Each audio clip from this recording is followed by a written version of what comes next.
July 1. ఇప్పుడు నేను పూర్తిగా ఎరగబడిన ప్రకారము పూర్తిగా ఎరుగుదును. కొరింథీయులకు రాసిన మొదటి పత్రిక 13వ అధ్యాయం 12వ వచనం.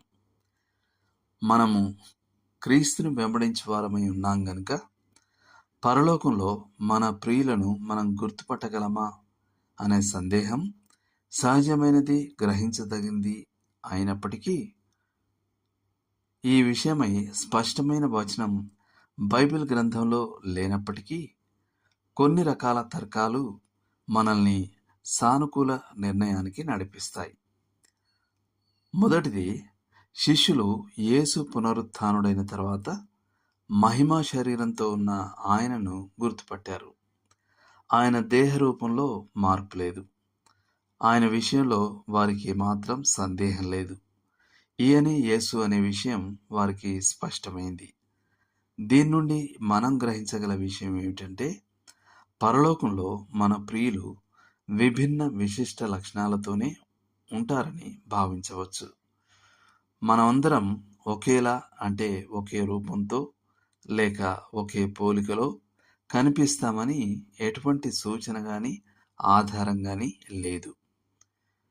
యోహాను రాసిన పత్రిక మొదటి పత్రిక 3వ అధ్యాయం 2వ వచనంలో ఆయన ప్రత్యక్షమైనప్పుడు ఆయన ఉన్నట్లుగానే ఆయనను పోలి ఉంటామని వ్రాయబడింది. అది నైతికంగా ఆయనలా శుద్ధులై పాపము మరియు దాని పరిణామాల నుండి శాశ్వత విముక్తిని పొందిన వారమై ఉంటామని అర్థం. కానీ మనం ఆయన వలె కనిపిస్తామని కాదు.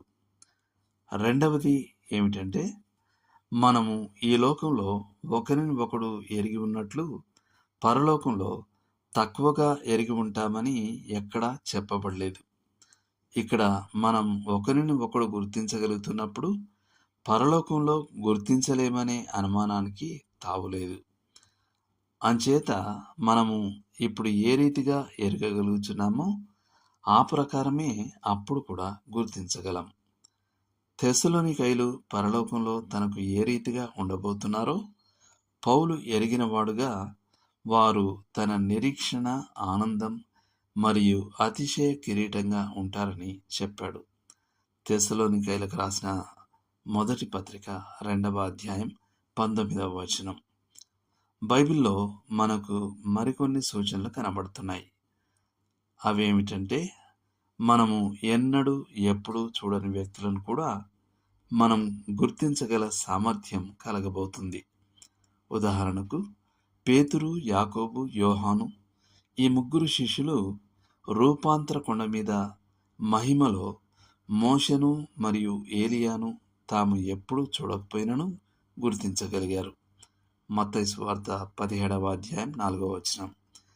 ధనవంతుడు పాతాళ లోకంలో అబ్రహాంను గుర్తించాడు. లూకా 16:24.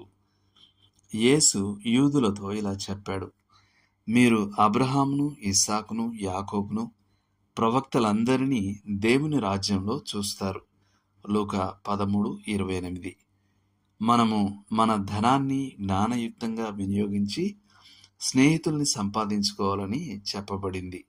ఎందుకంటే ఆ స్నేహితులు నిత్య నివాసాలలోనికి మనల్ని చేర్చుకుంటారని చెప్పబడింది. లూకా 16:9. అయితే ఇక్కడ ఒక హెచ్చరికను మరవకూడదు. పరలోకంలో మనం మన ప్రియమైన వారిని గుర్తిస్తామని స్పష్టంగా ఉన్నప్పటికీ భూమిపై ఉన్న సంబంధాలతో మనం వారిని ఎరుగము.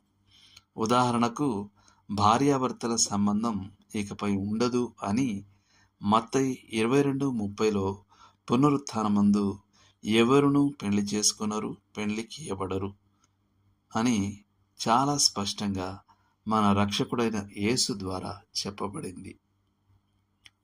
దేవుడు మిమ్మల్ని దీవించునుగాక.